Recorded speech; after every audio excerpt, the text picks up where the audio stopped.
Bonjour à toutes et à tous et bienvenue toujours au CEFIA sur l'espace 3R Pack Solutions sur lequel nous vous présentons ce que je qualifie d'emballage du 21e siècle, donc des emballages qui cochent au moins une des cases des 3 R, R comme réduction, R comme réemploi, R comme recyclé et recyclable.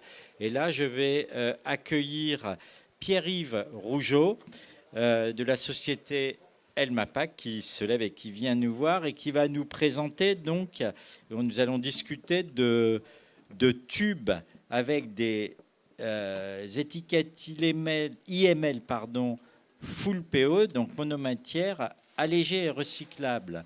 Bonjour Pierre-Yves. Bonjour Fabrice. Comment allez-vous? Ah, vous prenez un petit micro. Avec le micro, c'est encore mieux. Ouais. Bonjour Fabrice. Là, on vous entend, mais à la télévision, ils ne vous entendent pas.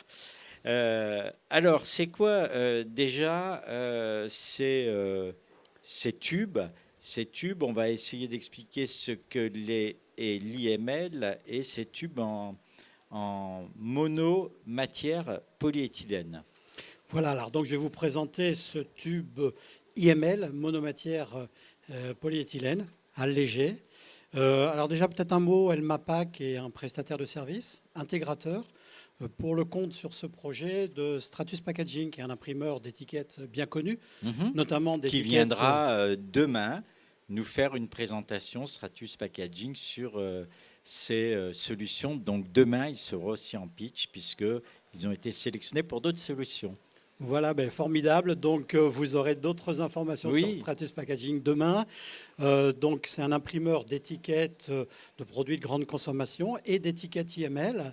L'autre partenaire intégré au projet, c'est Polyart, qui est un fabricant, un spécialiste mondial d'étiquettes de spécialité, notamment d'étiquettes alimentaires, contact direct, mais aussi d'étiquettes IML, extrusion soufflage en polyéthylène.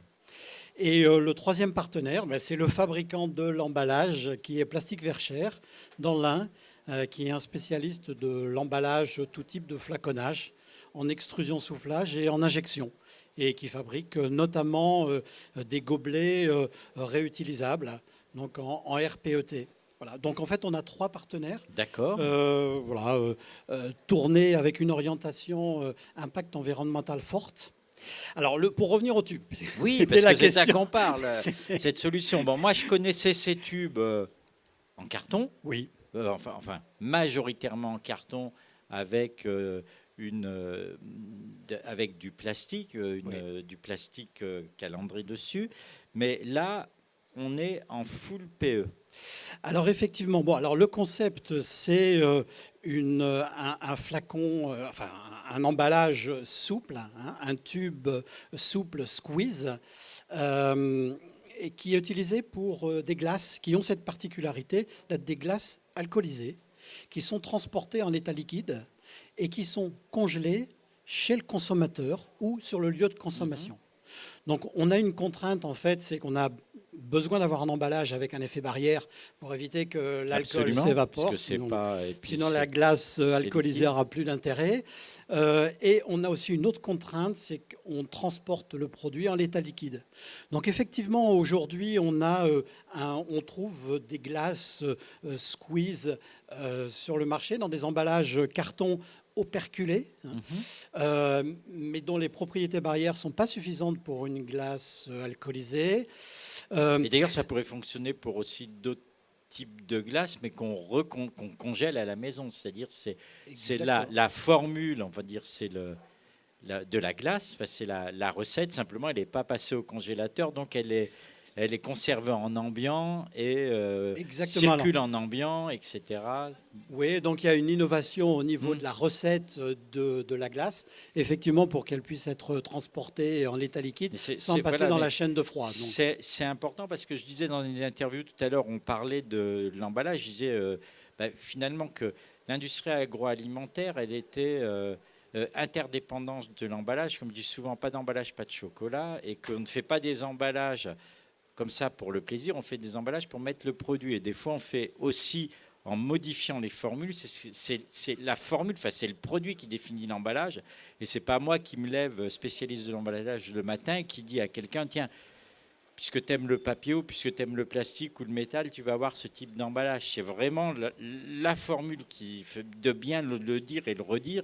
C'est le produit qui définit l'emballage, c'est le contenu qui définit l'emballage et non la volonté d'un grand spécialiste ou grand ou petit ou n'importe quoi qui va vous dire ah ben, il faut cet emballage. On ne met pas n'importe quoi dans n'importe quel emballage. Exactement. J'aime bien le préciser. Voilà, il y a une fonctionnalité, effectivement.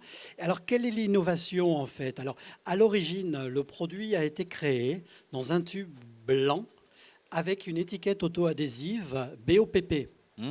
Et BOPP, donc, du polypropylène, polypropylène biorienté. Parce que sinon, ça se déchire. Et avec une contrainte importante, c'est qu'on voit que ce tube, en fait, est cylindrique sur sa partie supérieure, conique, donc une forme très difficile à étiqueter.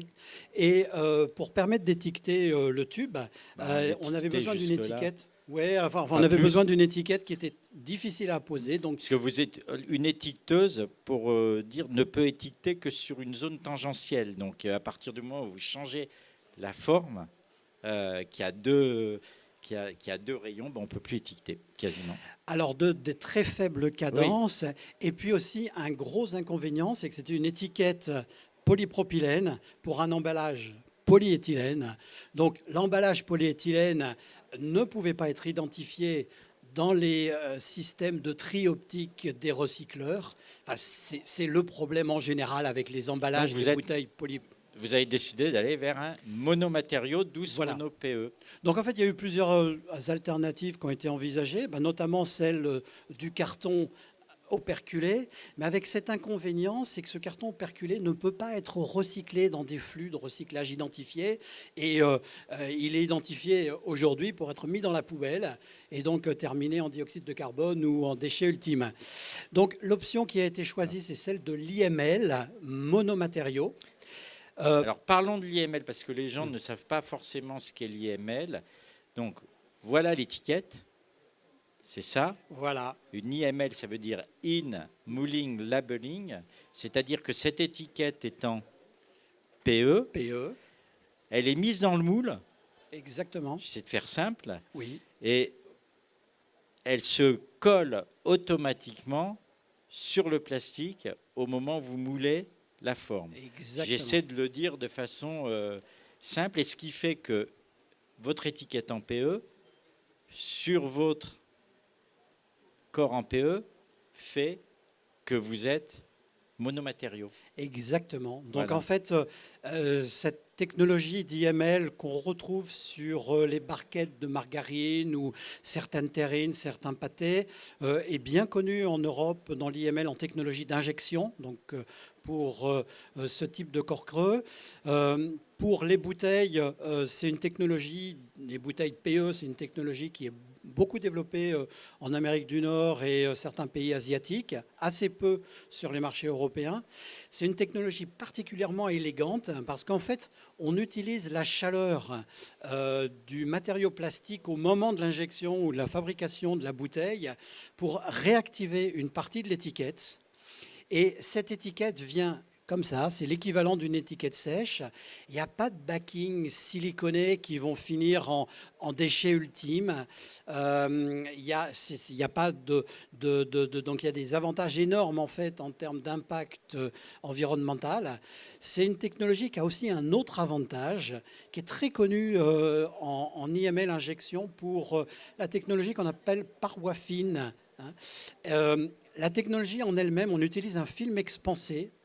Il y a des effets thermiques au moment de l'injection qui permet en fait aux molécules de la matière, en l'occurrence sur le PE, de s'aligner plus lentement et qui rigidifie la paroi du tube. Oui, parce que l'étiquette, d'ailleurs on l'a aussi même quand on a une étiquette en papier, elle a une fonctionnalité et elle permet aussi d'amener plus de rigidité. Alors qui dit plus de rigidité dit la possibilité de réduire l'épaisseur de la paroi, donc de réduire la quantité de matériaux. Et par rapport au produit d'origine, donc le tube blanc étiqueté avec cette étiquette auto-adhésive, le poids a été réduit de 20%.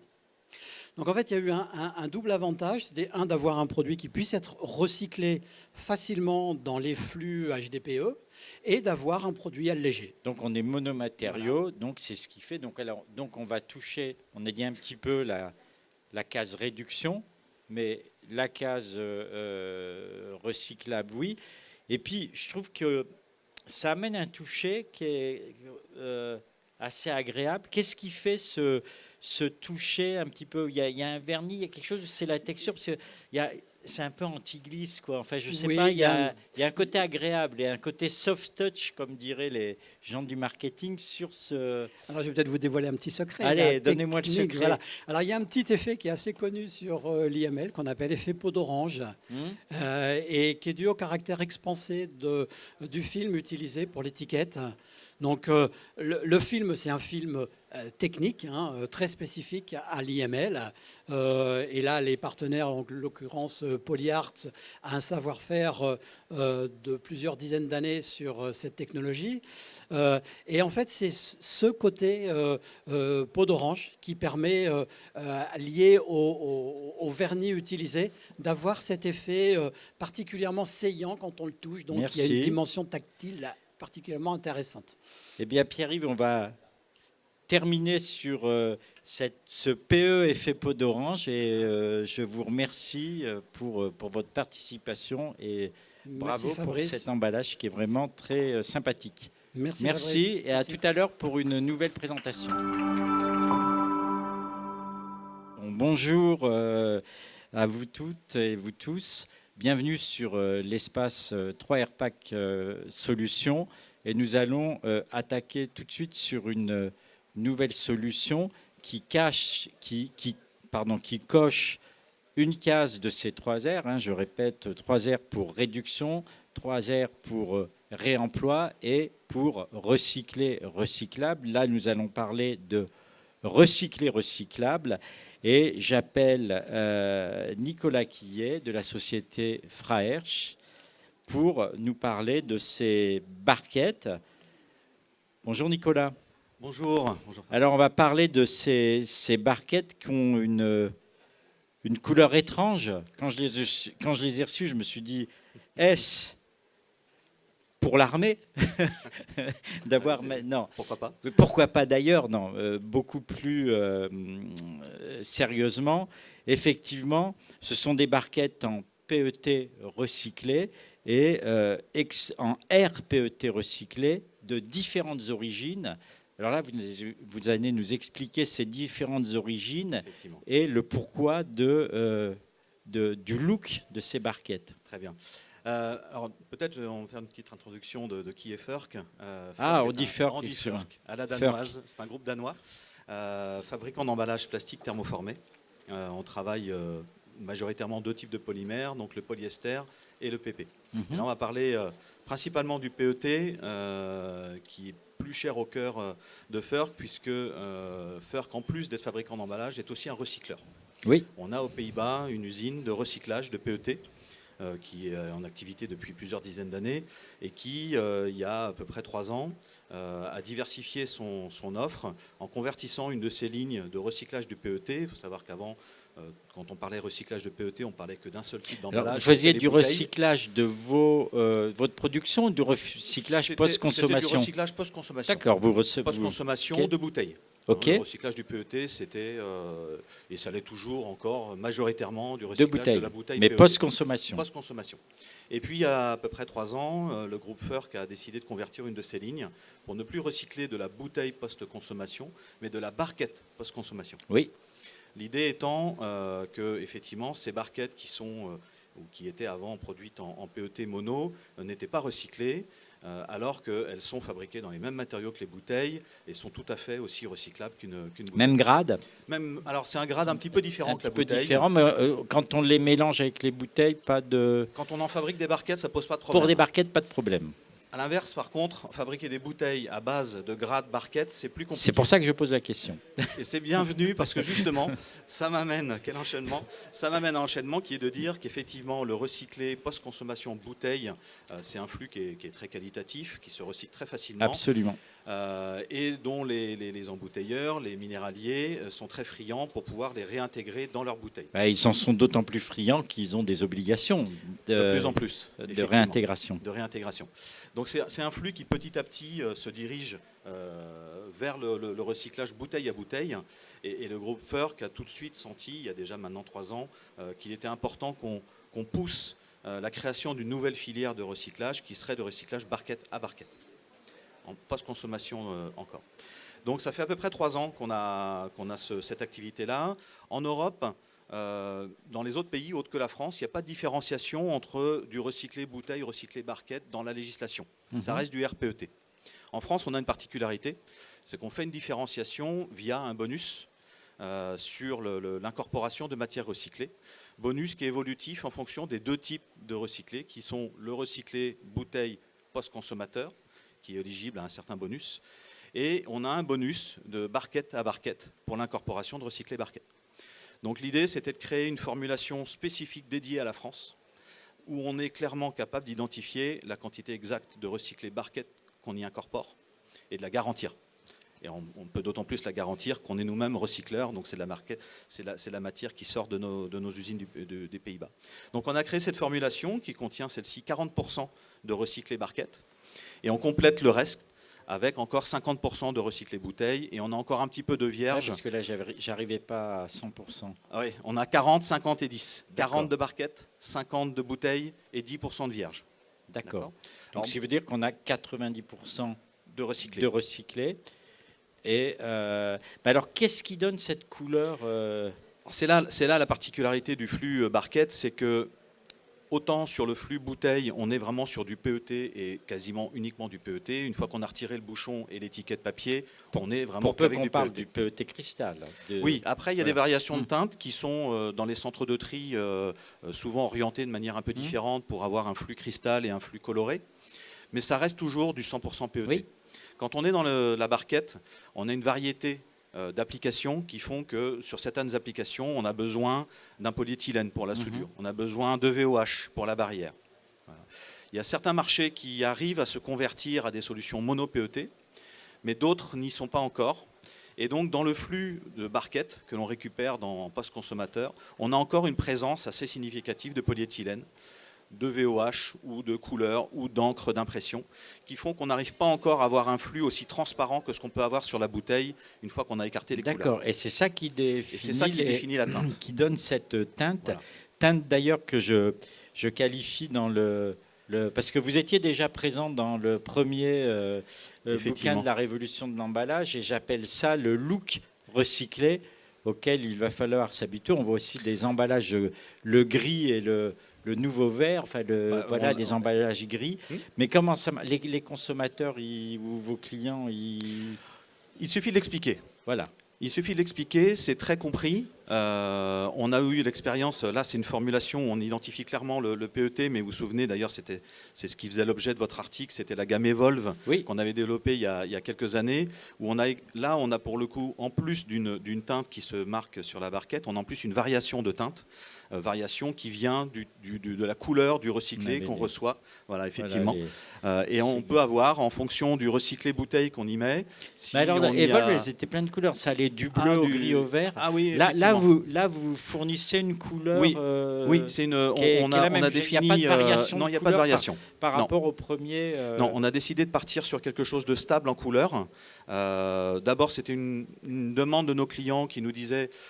Bon, effectivement, il faut informer le consommateur, mais c'est compliqué de l'informer, de passer d'un transparent à un coloré, bleu, et en plus d'avoir des variations, c'est vrai que la variation de couleur était peut-être perturbante. C'est perturbant, surtout que la variation était vraiment importante. Hein. Il y a des teintes bleues, des teintes un peu rouges. Donc on va commencer par expliquer qu'on n'est plus maintenant sur du transparent, mais qu'on est sur quelque chose de plus teinté. Et l'objectif quand même que l'on a sur les années à venir, c'est de réussir. Alors on a déjà entamé la démarche depuis quelques années, donc maintenant la totalité de ce qu'on produit nous-mêmes dans le groupe en termes de barquettes est en PET mono, On ne fait plus de PETPE, on ne fait plus de VOHPE. Et ce qu'on demande, nous, c'est d'essayer de pousser à ce que tous les fabricants d'emballages sur de base PET fassent le maximum pour purifier le flux de barquettes, faire en sorte qu'il y ait de moins en moins de polyéthylène ou de VOH ou de perturbateurs de recyclage et arriver avec une matière qui soit la plus qualitative possible et qu'on puisse en faire un flux durable dans le temps, comme l'est celui de la barquette. C'est ce dont on parlait ce matin avec aussi le manchon qui servait de décor et qui pouvait s'enlever et qui n'amenait pas je dirais, un perturbateur dans le tri, parce qu'il ne faut jamais oublier que ce qu'on met dans le flux de recyclage est ce qui en ressort. C'est-à-dire qu'on ne va pas faire, si on en met un âne, on n'en ressort pas un cheval de course. Ça restera un âne. Voilà, donc, mais bon, voilà, ça amène à dire qu'effectivement, il va falloir que nous nous habituions. La révolution de l'emballage, c'est ce que vous êtes en train de faire, entre autres, c'est-à-dire la réintégration, le recyclage, le réemploi, va amener aussi beaucoup de changements, beaucoup d'explications aux consommateurs qui, je le disais encore hier, qui veut de moins en moins d'emballage en plastique, mais surtout il veut qu'il soit facile à ouvrir et à fermer, et qui veut de moins en moins d'emballage, etc., mais il veut qu'il soit beau. Et voilà, pas d'emballage mais beau. Et me disait dans la même chose, c'est pas la même chose, mais la bouteille de lait, on voit les bouteilles, vous avez vu les bouteilles recyclées de lait, d'ailleurs en PET, qui sont grises, et celle à 50% que je montre aussi dans le bouquin, et ben finalement Carrefour m'a expliqué que la bouteille 50%, c'est-à-dire qui était gris clair, ben, elle marchait mieux que la bouteille 50% gris foncé. Même pour des ayatollahs du moins d'emballage, etc. Voilà, c'est vraiment intéressant et bravo, parce que je trouve que c'est courageux d'oser rompre les codes, parce que des fois le marketing est assez conservateur. On ne va pas dire rigide. Conservateur, c'est le bon mot. On va dire mot conservateur avec des codes de marché, etc. Et je pense que tout ça va devoir évoluer parce qu'on n'est plus dans la même période. Nicolas, je vous remercie. Alors j'ai appris aussi un truc, c'est qu'on disait Furk. Donc je dirais Furk maintenant. Merci et à tout à l'heure. Bonjour, et toujours en direct de l'espace 3R Pack Solutions. 3R pour recycler, recyclable, 3R pour réemploi et 3R pour réduction. Et quand on parle de réduction, on ne parle pas forcément de la réduction que l'on fait depuis 1994, la 94 liée à la directive 94-CE, de réduction de poids et d'espace de l'emballage. Mais on va aussi parler, aujourd'hui, on parle beaucoup de réduction de teneur en plastique dans les emballages. Et on assiste à un changement, à une substitution sur de nombreux marchés d'emballages souples en plastique à des emballages majoritairement constitués de papier. Et là, je vais appeler pour parler de ça Virginie Morgano, qui va nous parler. Virginie, vous pouvez rentrer sur scène le temps qu'elle arrive, qui va nous parler de l'emballage Cyclepack à base de papier thermocellable qui protège poudre, granulés et tout autre produit solide de l'humidité, des graisses, de l'oxygène, sans aluminium, et un emballage qui peut être recyclé dans les circuits de collecte existants, c'est-à-dire des papiers et cartons, donc qui prend bien le R de recyclage et un R de réemploi. Bonjour Virginie. Bonjour Fabrice. Alors, on a sur la table alors il y en a un monté des sachets qui sont des sachets en papier. Expliquez-nous un petit peu comment, enfin majoritairement constitués de papier, expliquez-nous comment ils sont faits et de quoi ils sont composés. Donc on représente la société Mallanger et on fabrique des emballages en base papier, sans film plastique, qui sont en effet essentiellement composés de papier, et là-dessus on appose notre solution avec un coating qui va permettre d'amener des propriétés barrières à l'eau. Donc à l'intérieur. À l'intérieur de l'emballage. Voilà. Tout à fait, comme vous pouvez le voir ici à l'intérieur. Vous savez, je suis un destructeur d'emballage. Hein, C'est parfait. Je vais être obligé de l'ouvrir pour voir, pour vérifier que effectivement, à l'intérieur, bon, il y a une brillance. Donc il y a alors ça fait pas un effet trop, ça fait pas film. Effectivement, c'est quand vous dites un coating, c'est un vernis, c'est. C'est comme un vernis Oui. qu'on peut déposer directement dessus. Et en même temps, on va ajuster cette propriété barrière selon les produits de nos clients. Selon le contenu, bien sûr. C'est ça, selon la contenance du produit, la barrière à la vapeur d'eau, la graisse, l'oxygène également, qui va pouvoir contenir les arômes et conserver les arômes du produit surtout. Alors on voit bien que ce coating, donc il sert aussi à souder parce que il n'y a pas de colle, hein, c'est un c'est thermoscellant, en effet. Thermoscellant. Donc ça existe. Donc on a celui-là qui est un papier certifié. C'est quoi comme type de papier? Tout à fait. En fait, historiquement, on a toujours travaillé sur des bases papier. Et donc, on va pouvoir utiliser des papiers en craft brun, des papiers en craft blanc, avec des fibres plus ou moins longues qui vont essentiellement jouer sur les barrières protection, et des papiers translucides qui permettront de voir le produit au travers. Alors on va y revenir après, peut-être sur le papier translucide. Je voudrais parler du papier craft, parce que souvent, quand on voit du craft brun, enfin, souvent les gens pensent à du papier d'origine recyclée. Est-ce que c'est pour des problématiques de contact alimentaire? Est-ce qu'on peut intégrer du recyclé dans vos solutions, ou est-ce que c'est de la fibre vierge dans les deux cas? Ce sont des fibres vierges dans les deux cas qui sont en norme FSC. Mais nous ne pouvons pas utiliser des papiers avec des pâtes recyclées étant en contact avec l'alimentaire. C'est pour ça que je pose cette question, parce que souvent, m'est posé la question, mais regarde, lui, il a fait un papier en craft, donc c'est du recyclé. Donc le look un peu de certaines fibres, enfin certains papiers qui peuvent ressembler à du recyclé n'en sont pas. Et celui-là, alors c'est vraiment intéressant aussi, parce que bon, ce type de solutions, effectivement, font qu'on ne voit plus le contenu. Tout à fait. Et que aussi, on parlait tout à l'heure du marketing, du consommateur. Le consommateur, il aime bien voir. Alors, il n'y a pas forcément tout. On voit d'ailleurs dans les exemples que je montre sur la révolution de l'emballage, on voit qu'il y a des marchés qui sont passés du plastique transparent au papier. Et ça fonctionnait. Par exemple, les bonbons Créma, il n'y a pas de problème. C'est des bonbons dans les emballages. Il y a quand même pas mal les pâtes qu'on montre là-bas. L'Ustucru ne pose pas de problème. Et puis, par exemple, sur la salade, on voit que les crudettes étaient en transparent et a été obligé de revenir un petit peu en arrière pour ramener de la transparence. Donc, c'est pour ça que je voulais parler de ceux-là qui sont opaques. Et là, vous avez quelque chose qui laisse voir sans besoin de grande transparence, mais c'est fait, on dirait du papier calque que j'avais quand je faisais que j'ai encore. Hein, je suis un fan du papier calque, mais pourtant c'est pas du papier calque. C'est quoi comme composition et comme type de papier pour arriver à ça? C'est un peu le même principe que le papier calque. C'est une raffinerie du papier qui est différente et qui permet d'avoir des fibres justement qui sont très resserrées. Donc il y a les propriétés barrières du papier intrinsèque sont déjà très importantes dans ce type de papier puisqu'il est serré. Et là-dessus, ça permet d'amener, nous, de notre côté, les propriétés barrières à la vapeur d'eau, qui ne sont pas inhérentes au papier. C'est vraiment. Donc vous avez le même type de coating à l'intérieur de ce sachet que cela?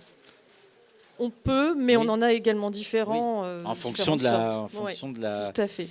Et comment ça réagit? Vous avez, on les voit peu, enfin on a vu beaucoup de choses, on n'en voit pas encore beaucoup, et c'est pourquoi? Parce que ça. Qu'est-ce qui fait que j'en vois pas autant que ça de ceux-là? Parce que ça fait longtemps qu'on les présente et il n'y en a pas tant que ça dans les rayons. Mais vous parliez tout à l'heure du temps de transformation du plastique vers le papier. Elle est assez longue. On accompagne beaucoup nos clients pour adapter aussi leur parc machine. On a des changements de conformateurs, on a également des tests de vieillissement qui vont être plus longs. Dans le plastique, un test de vieillissement, c'est plus simple. Vous avez des méthodes, etc. Dans le papier, ce n'est pas encore intégré dans tous les domaines. Donc les tests vont être un peu plus longs à mettre en place. Mais là, on commence vraiment à avoir des projets qui sont très très gros et qui vont arriver et qui vont remplacer différents types de produits Alors, justement dans ce domaine. Le pourcentage de fibres Mhm. sur ces sachets par rapport au pourcentage de la barrière qui peut être assimilée à un plastique, c'est quoi? Les fourchettes, on est à quel pourcentage? Minimum, on est sur 90% de fibres. 90% de fibres, Oui. et maximum, vous allez vers où? On peut aller jusqu'à 95% de fibres sur un papier translucide. Ah, 95, donc Tout il y a à fait. moins de fibres sur... Il y a plus de fibres enfin, papier il y a dedans plus de fibres, il y a moins Ouais. de... Il y a moins et de... moins de coating en effet. Et donc au recyclage, dans le bac jaune, Oui. ça va dans le pulpeur. Oui. Est-ce qu'on sait ce que devient le coating? Alors le coating n'est pas considéré comme un plastique, Oui, donc il peut être rééjecté ensuite et le papier est repulpé dans le cycle du papier standard. donc il est éjecté, il Oui, a un il est déchet éjecté. un déchet de pulpeur. Oui, tout à fait. Eh bien écoutez, tout ça me semble très clair, Virginie, et je vous remercie. Et Merci, je vous dis Fabrice. à tout à l'heure pour la prochaine présentation sur cet espace PAC 3R Solutions. Merci. Merci.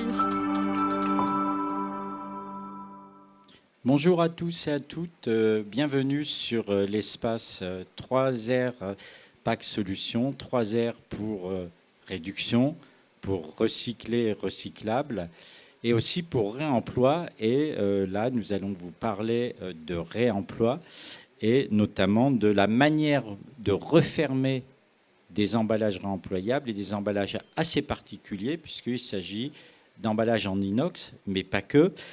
Et là, je vais appeler donc Thierry Grostet de Généomat et Benoît Méfort de la société Mecapac pour nous parler de la gamme de films Tinox pour sceller les nouveaux contenants réutilisables type inox et verre, sans laisser de traces à l'ouverture, parce que c'est ce qui est d'abord pour protéger ce que ça contient, surtout, et sans laisser de traces à l'ouverture, afin de garantir leur lavage et une réutilisation, parce que s'il y a des traces, ça ne fonctionne pas.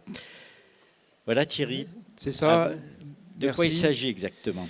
Donc l'objectif, c'est développer des emballages réutilisables avec un film, comme tu l'as dit, scellant, avec des bonnes propriétés de scellage, c'est-à-dire garantir la scellabilité, qu'il n'y ait pas de fuite, qu'on ait une ouverture facile, donc pelable, et sans trace pour le nettoyage. Alors, ouverture facile, pelable, sans trace, on vérifie? On vérifie. Tenez, Benoît, tenez-moi le micro. Moi, je vérifie toujours. Il était un peu ouvert, mais on va vérifier. Bon. Alors là, on est dans des conditions à température ambiante. Ah, on est à température ambiante. Parce que là, au départ, il n'y en avait pas. Là, j'en ai quand même un petit peu. Alors la problématique de ces solutions, c'est le crash test. La problématique de ces solutions, c'est qu'à température ambiante, on est très fort, on est très bon. Par contre, quand on part en condition, un environnement plus critique, à froid par exemple, qu'on scelle à froid, qu'on doit passer au frigo, au congélateur derrière, pour éviter la réouverture de l'emballage, on doit garantir des scellabilités importantes. Donc c'est ce qui fait que derrière, on n'aura pas une réouverture. Quand on est à température froide, pour la conservation. D'accord. Mais bon, a priori, ce qui m'était dit, c'est que vous travaillez, enfin il y a un gros travail qui est là-dessus et que c'est vraiment le challenge de réussir à les... Donc pour réussir ce challenge, on a créé un consortium d'entreprises avec des acteurs, Legatech pour la formulation du film et Mecapac pour le scellage de l'emballage. Parce qu'en fait, on est multifacteur. Pour la réussite, il faut un bon contenant, il faut un bon film et une machine de scellabilité optimale. Voilà Bruno de... Jean-Mathieu, pardon, de Legatech. Oui, donc j'ai fait la petite démonstration que là, il en reste un petit peu et on en parlait. Et c'est tout le challenge que ça ferme et qu'il ne reste aucune trace à la fin. Vous y travaillez encore? Parce qu'il y a encore un petit peu de... Oui, on y travaille, mais normalement, il y a aussi des conditions de froid qui n'existent pas aujourd'hui, qui font que les... Voilà, il y a des réglages encore à optimiser et il faut trouver peut-être une version un peu plus universelle. Mais aujourd'hui, dans les conditions de scellage, dans des températures alimentaires froides, le film est plus efficace et s'ouvre mieux. À l'ambiant, on a une adhésion qui est bien plus forte.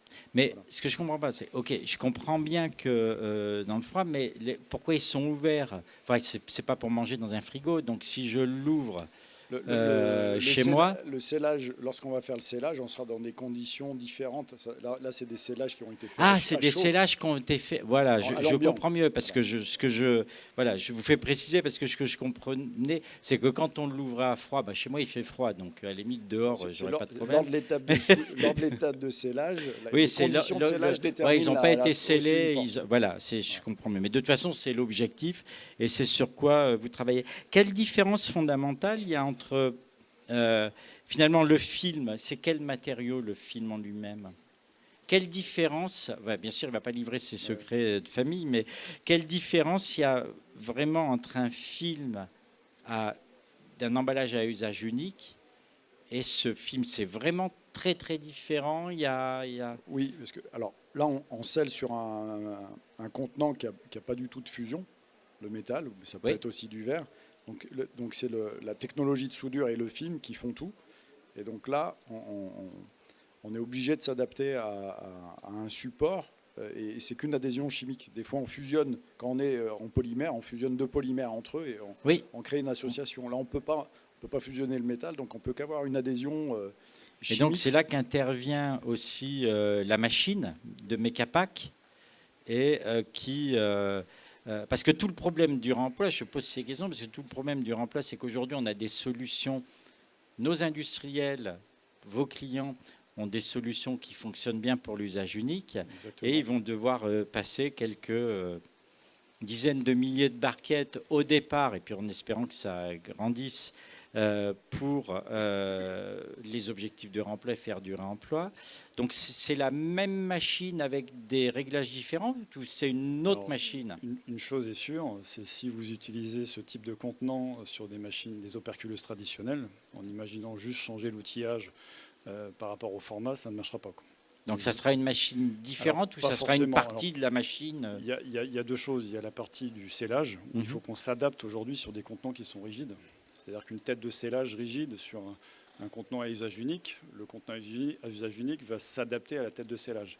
Là, on est sur un contenant rigide, donc on ne va pas pouvoir s'adapter dessus. Donc il faut absolument un outillage de scellage qui va être compliant pour venir sceller de manière uniforme le film sur l'emballage. Parce que c'est un sujet sur lequel on travaille énormément actuellement et c'est vraiment comment on arrive à... Donc là, on arrive à operculer les emballages en inox. Imaginons que j'ai un emballage de même forme, garder la forme. C'est une partie de la pâte de scellage que je vais devoir... Une partie de l'outillage. Une partie de l'outillage du carrousel qui va être modifié. C'est un outillage qu'on a développé spécifiquement pour des contenants. Mais l'outillage de scellage... Donc ça veut dire que c'est possible. Ça veut dire qu'un industriel aujourd'hui qui visite le CEFIA peut se dire, je casse pas mon usine, je casse pas mon outil de production pour pouvoir sceller de l'inox si j'ai envie de l'inox.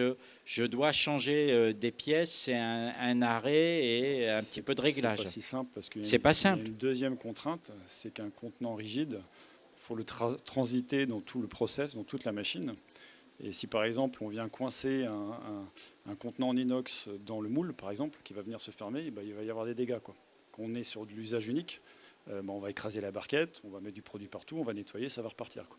Un contenant en inox qui va venir se cracher, là c'est la machine qui va avoir pas mal de dégâts, quoi. Donc il faut aussi adapter le process de la machine, la transitique, pour éviter de l'esquinter quand vous avez des problématiques de... Mais vous avez beaucoup de demandes actuellement là-dessus. On a pas mal d'interrogations, il y a pas mal de demandes côté collectivité avec la loi Egalim. Qui passe sur des contenants inox. Beaucoup nous sollicitent là-dessus. Côté industrie agroalimentaire, c'est plutôt du questionnement aujourd'hui. Parce que voilà, il y a la loi AGEC qui... il y a des standards qui vont arriver. 10% devront être en contenant employable. Donc aujourd'hui, il y a un fort questionnement là-dessus.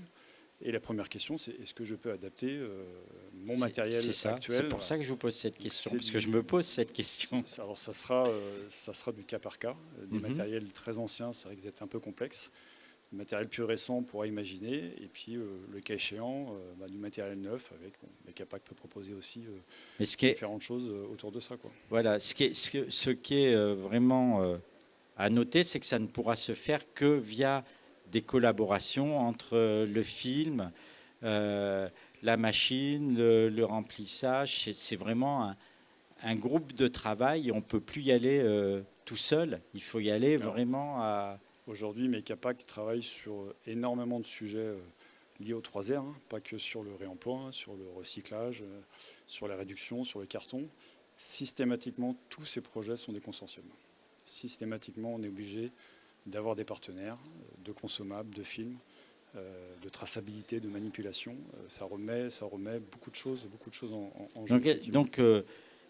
Donc vous mettiez aussi, j'avais été signalé que vous pouvez le faire aussi sur le verre. Ça fonctionnait sur le verre.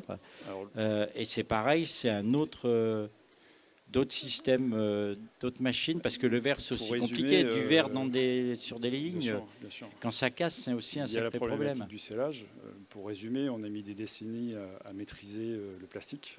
On va essayer de ne pas en mettre autant pour maîtriser les contenants réemployables. Surtout, ils nous ont demandé des délais. Avec toutes les configurations, tous les process qu'il peut y avoir, il y a tout à valider, quoi. Donc, effectivement, avec le consortium, on s'est concentré sur... des conditions, on va dire, un peu au froid, un petit peu au froid, voilà.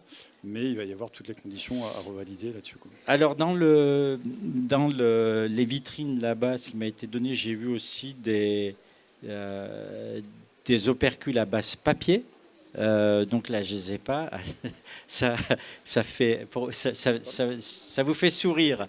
Des opercules à base papier, donc forcément qui ont un scellant. C'est pareil, c'est Oui, non, c'est une idée qui a germé dans le consortium. Oui. Et donc on a fait un petit bricolage pour voir et ça peut fonctionner. Donc c'était. Écoutez, moi je sais pas si c'est un bricolage, j'ai cru que c'était. On a commencé par l'idée est sortie d'un bricolage. Et finalement, ça donne une certaine crédibilité. C'est possible.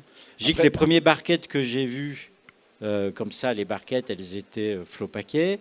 On me disait, oui, operculer, ça va être difficile, machin. Puis finalement, on arrive à operculer avec du plastique. Là-bas, il y a du skin aussi. Donc, on arrive à les skiner, pour les... Voilà. On arrive à les skiner. Puis là, je vois du papier. Donc, je me dis, mais ça avance, ça progresse et ça avance. En tout cas, même si c'est du bricolage, à une vitesse dingue. Vous avancez. L'idée, c'est de se focaliser sur le soudant pour apporter le soudant à travers contaminant qui laisse idéalement pas de traces ou qui sont lavables. Et donc après, là, on a mis un support PET parce qu'il y a un besoin de résistance thermique, mais le papier peut aussi faire ce travail et ça peut être dans d'autres conditions. Si on est dans des conditions très humides, peut-être que le papier, c'est pas une bonne idée. Bien sûr, mais dans d'autres domaines où on peut avoir un marketing, une différenciation, le papier est tout aussi une option. Je souligne ça parce que très souvent, donc vous savez que je m'occupe des standards de réemploi avec Citeo, de la définition, et beaucoup de gens, quand on dit standard mutualisé de réemploi, ils nous disent tout de suite, c'est le retour à la République stalinienne, communiste, tout le monde la même chose. Et en fait, déjà, là, on voit déjà même que par l'opercule, c'est-à-dire la face visible, si on peut avoir du papier, ça peut être imprimé, ça peut avoir un décor, etc. Donc on revient finalement à des fondamentaux où l'étiquette sert d'élément de décor. Et déjà, on voit que le réemploi va pouvoir amener aussi plein de possibilités de différenciation, puisque je suppose qu'une barquette demain pourra être une première fois operculée avec une base papier. Ça laisse pas de traces, on l'enlève. Une deuxième fois avec du plastique, puis troisième fois avec un plastique, puis une quatrième fois, on va revenir avec du papier. Donc, on peut avoir ce type de choses. Et c'est ce que je trouve qui est intéressant et qu'on voit évoluer de CEFIA en CEFIA, d'année en année, où vous avancez bien. Je vous remercie tous les trois de votre consortium et des avancées que vous apportez pour que le réemploi devienne possible. Et vous avez dit plus rapidement que le recycler et recyclage. C'est vrai parce qu'aujourd'hui, on en parle encore. Et on parle encore de réduction. Donc, merci et à bientôt. Merci. Je vous remercie. À tout à l'heure pour la dernière intervention de la journée. Bonjour et toujours bienvenue sur l'espace 3R Pack Solutions. 3R pour recycler, recyclable, réemploi, réduction. Vous le mettez dans le sens dans lequel vous le souhaitez, ça n'a pas d'importance. En tout cas, on a des emballages aujourd'hui qui cochent soit un des 3 R, soit plusieurs de ces R. Et là, je vais appeler Nicolas Aiguille de la société Baginov. Bonjour Nicolas. Bonjour. Nicolas de la société Baginov qui va nous parler donc d'une poche souple autoportante, nouvelle génération allégée et recyclable. Parce que on parle de Baginov et la forme en tant que telle et ce type d'emballage, on le connaît, mais qu'est-ce qu'il a vraiment d'innovant? En fait, la poche Baginov, c'est le bag-in-box sans la box.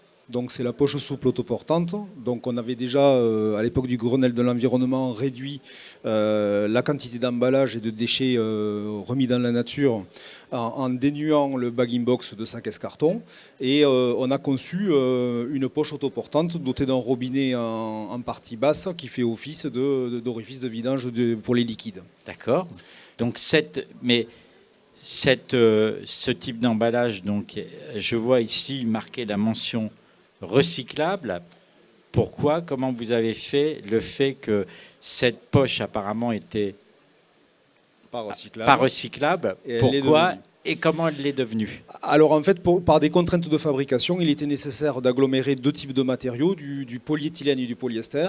Et selon donc le COTREP, le mix polyéthylène-polyester... Le complexe de deux matériaux, de 2 polymères différents, effectivement fait qu'on n'est pas recyclable dans le flux recyclage mécanique. Et là, vous êtes en... Là, nous sommes à 90% en polyéthylène avec 5% de VOH. Les 5 autres % étant les liants entre les différentes couches. On a une double couche VOH, donc une barrière à l'oxygène. C'est quoi le VOH? Le VOH, c'est un thermoplastique qui a des propriétés de barrière à l'oxygène pour protéger les liquides du contact de l'air et des phénomènes d'oxydation qu'on peut avoir. Et donc le fait de mettre cette barrière ne remet pas en cause la recyclabilité, la notion de recyclabilité du packaging total. Le VOH est toléré en France sans, à ma connaissance, un pourcentage maximum, ce qui n'est pas le cas en Scandinavie où il limite effectivement à 5% le taux de VOH. On s'est mis déjà en conformité avec les requêtes de la réglementation scandinave. On a 5% donc de VOH, 12 microns sur 240 microns d'épaisseur de matériaux. Et donc le vrai petit saut technologique, c'est qu'on a réussi à remplacer le polyester, qui était la couche extérieure, qui était nécessaire pour pouvoir réaliser les soudures du film. On a supprimé ce polyester pour le remplacer par un polyéthylène, ce qui permet effectivement d'avoir une poche quasi monomatériaux. D'accord. Jusqu'à 90%. Donc pas de problème de soudure, bien sûr, et de fuite. Et en termes de conservation du contenu, donc ça, vous mettez quoi? Parce que du jus d'orange, du vin, qu'est-ce que peut contenir cette poche? De l'eau? Alors, à l'origine, c'était principalement du vin. Ensuite, donc, on a pénétré le marché effectivement des jus de fruits, que ce soit des jus d'orange, des jus multifruits, des jus de pommes. Et aujourd'hui, le secteur qui frémit le plus pour ce type de contenant, c'est le secteur de la détergence. Donc on est vraiment sur un emballage un petit peu 4x4 qui peut correspondre à tout type de liquide, que ce soit du lave-glace, de l'huile moteur, que ce soit... Et alors ça ne pose pas de problème d'avoir des produits détergents dedans et des produits alimentaires? Et comment on fait au niveau du recyclage? Est-ce que on met tout dans le même flux? Alors bon, d'une part, donc là vous avez une poche neutre blanche donc qui peut convenir à différents types de produits et qui est disponible sans minimum quantitatif. Après, on peut avoir une poche personnalisée avec quand même des minimums quantitatifs qui est relativement important, qui est de 20 000 unités. La notion de recyclabilité et la mention recyclage, on l'a imprimé sur nos poches génériques, libre ensuite aux clients qui feraient leur poche personnalisée de l'intégrer ou pas sur leur packaging en fonction de ce qu'ils vont y mettre dedans et en fonction de ce que leur emballage sera en fin de vie. Ils vont avoir l'obligation à terme en 2030 d'être recyclable. Le bouchon, enfin la partie ici est en quel matériau? Alors le goulot est également en polyéthylène, les ailettes du robinet le sont aussi, le capot d'inviolabilité qu'on a enlevé est également en polyéthylène. Il n'y a que le corps du robinet qui est en polypropylène. Mais bon, vérification faite, puisque ce développement, on l'a fait... Donc ce qui veut dire que cette partie-là, elle est deux polymères différents, donc elle ne va pas être... C'est une question qu'on pose souvent, mais renseignement pris, puis ce développement, on l'a fait en collaboration avec Vincent Collard de chez Citeo. Et donc, on a posé effectivement cette question, et la réponse qu'il nous a amenée est que la présence de polypropylène dans ces proportions-là ne nuit pas, effectivement, ne pollue pas le gisement. Voilà, l'explication qui a été donnée était qu'il y avait aujourd'hui des petits sacs micro-ondables qui sont en polypropylène, avec des lentilles ou d'autres types de denrées alimentaires, et que donc, dans le gisement du polyéthylène, chez les recycleurs, il y a un pourcentage de polypropylène qui est accepté. Sachant effectivement que le fabricant du robinet travaille aujourd'hui... Mais c'est quelle partie qui est en... C'est le corps du robinet, ce qui est blanc ici. C'est juste cette petite partie blanche qui amène... Et est-ce que vous pouvez à terme l'amener en polyéthylène pour être mono... Absolument, c'est le travail qui est en cours avec donc, notre fournisseur de robinet. On lui a demandé depuis déjà un an maintenant à travailler sur le switch du polypropylène par le polyéthylène pour avoir une uniformité de matériaux. Et donc, avec ce type d'emballage, vous avez beaucoup de gens, parce que ça avait été considéré à un moment comme des emballages un petit peu de vin... on va dire, d'entrée de gamme pour être poli. Aujourd'hui, donc, vous dites qu'effectivement, vous allez mettre des détergents et beaucoup d'autres produits. Ça fonctionne bien, ça arrive bien à se développer? De plus en plus, parce que ce type d'emballage est maintenant l'alternative au bidon rigide. En fait, la vraie problématique, c'est de savoir, pour beaucoup de clients, l'utilisateur, que fait-on du bidon en fin de vie? Alors, bidon en fin de vie et le poids de... On a une réduction de quantité de matière plastique versus bidon qui est d'environ 40 à 50%. 40 à 50% de moins sur une même fonctionnalité? Absolument. Sur une fonctionnalité aussi avec un bouchon? Tout à fait. Sachant que la connectique n'est pas... Donc alors on vient de toucher finalement un deuxième R. Oui. En discutant, on a démarré avec le R de recyclable et puis toc, ding, bingo, il y aurait pu y avoir réduction un truc, vous en avez... bon, le R de réemploi, s'il y avait un R, est-ce qu'il pourrait exister dans le réemploi quelque chose où de réemployer une partie, par exemple, de... C'est relativement complexe, surtout sur des applications alimentaires, puisque là on touche à la réglementation liée donc aux denrées alimentaires et à la sécurité alimentaire. Pour des applications industrielles et chimiques, on pourrait l'imaginer, mais reste à trouver l'idée.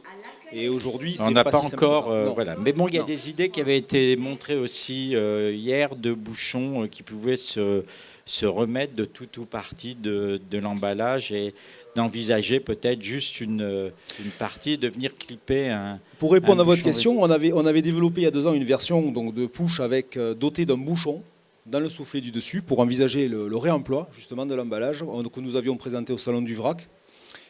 Pour l'instant, ça reste effectivement des débuts difficiles, on va dire. D'accord, donc on n'est pas encore au 3e R, mais on y pense. On y pense, on y réfléchit. Bien, écoutez, merci Nicolas pour cette poche recyclable. Avec plaisir. Et je vous souhaite un bon salon. Merci beaucoup. Si vous voulez retrouver Nicolas, il est il est arrivé en retard parce qu'il était avec un client, je suppose, et puis il n'a pas regardé sa montre et les affaires priment.